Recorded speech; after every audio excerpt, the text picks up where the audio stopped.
fire crackles. Somewhere in the dark, a low grunt rises and falls, rhythmic, almost musical. Then a sharper sound, a pause. Another voice answers, lower this time. No words, not one. You wouldn't have understood a single sound that came out of that mouth. And yet, somehow, you would have understood everything else. Right now, sitting wherever you are, your brain is running a communication system that is at least 2 million years older than the words you're using to understand this sentence. Before there was language, there was you, or something close enough to you that it still lives inside your body today. So what did we actually sound like before we had words? Let's start with what the fossils can tell us, because bones don't lie, even when they can't speak. In 1989, researchers examining a Neanderthal skeleton from Kibara Cave in Israel found something unusual, a fully intact hyoid bone. That's the small, floating bone in your throat that anchors your tongue and voice box. It's rarely preserved in fossils because it isn't attached to the rest of the skeleton. It just sits there, suspended in soft tissue, which means it almost always disintegrates before anyone finds it. The Kibera hyoid was nearly identical in shape to a modern human's. This told scientists something important. The physical hardware for complex vocalization was already in place hundreds of thousands of years before anyone agrees full language existed. Having the equipment isn't the same as knowing how to use it. That's where a gene called FOXP2 comes in. In 2001, geneticists studying a British family known in research literature as the KE family, 3 generations affected by a severe speech and language disorder, traced their condition to a mutation in this single gene. FOXP2 doesn't create language on its own, but it's essential for the fine motor control your mouth and throat need to produce rapid, sequenced sounds.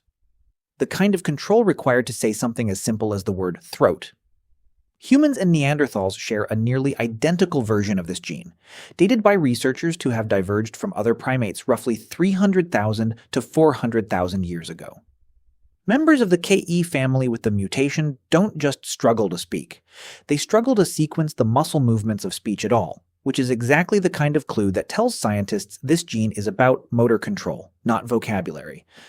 So the wiring was there, the hardware was there, and still, for hundreds of thousands of years, something was missing. Here's the part that should make you sit up a little. Your ancestors weren't sitting around in silence, waiting to invent language. They were communicating constantly, just not with words. Anthropologists call it a call system, a limited set of sounds, each tied to a specific meaning, the same way a vervet monkey has one call for eagle, a different one for leopard, and a third for snake. Researchers who studied vervets in Kenya in the 1980s found the monkeys didn't just make noise when a predator appeared. Other vervets responded differently depending on which call they heard, looking up for the eagle call and down for the leopard call before they'd even seen the threat. Early hominins likely had something similar: an alarm sound, a food sound, a gathering sound. Fixed, automatic. Not combinable into new sentences the way your words are right now. You couldn't rearrange the eagle call and the food call into a new idea. Each sound was its own closed box, sealed off from every other sound around it. But sound was never the whole story. Before a single word existed, your ancestors were already reading faces.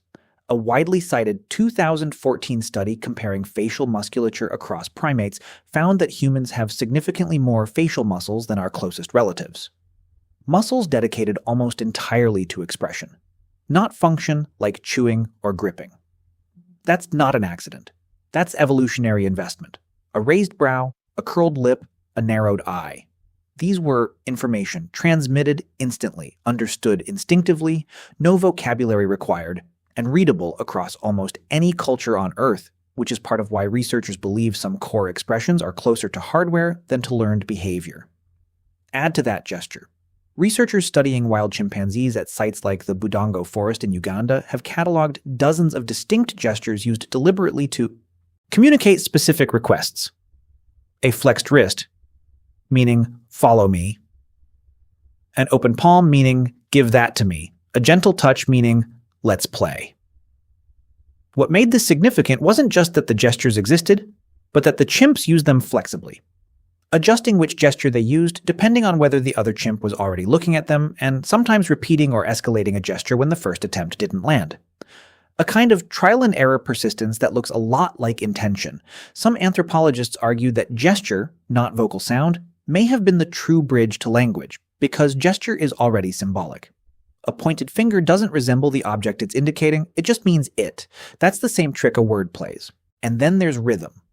Long before syntax, there was tone and timing, the rise and fall of a voice communicating urgency, calm, warning, or comfort, independent of any specific words at all. Some researchers who study this call it prosody before language, the idea that infants and early humans alike could extract emotional meaning purely from the melody of a voice, stripped of every word. Face, gesture, tone, rhythm, call. Layer these together, and you don't get language yet. But you get something remarkably close to a conversation. Now here's where this stops being ancient history and starts being uncomfortably personal. That system never left you.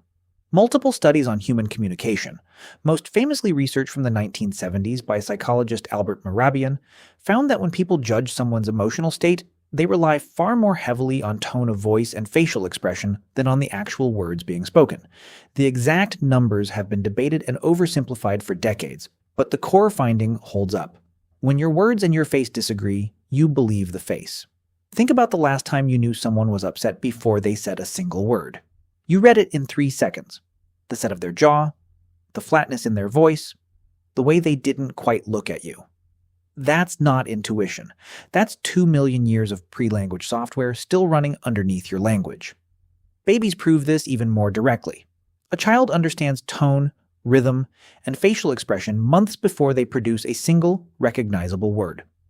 Long before mama or dada, an infant can already tell the difference between a soothing voice and a threatening one, react to a smile versus a frown, and calm down in response to rhythmic, repetitive sound. The same rocking, humming cadence that shows up almost universally in lullabies across unrelated cultures.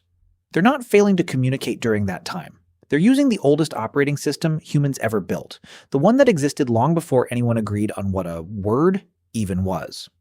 So, somewhere in the last few 100,000 years, all of this, the gesture, the tone, the rhythm, the fixed calls, the expressive face, started combining with something new. Symbolic, combinable sound. Words that could be rearranged into infinite new meanings rather than fixed calls tied to single ideas. That shift, once it happened, changed everything about how humans organize, teach, remember, and survive.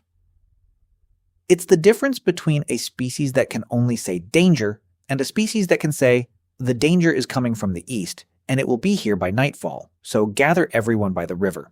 But it didn't replace the old system.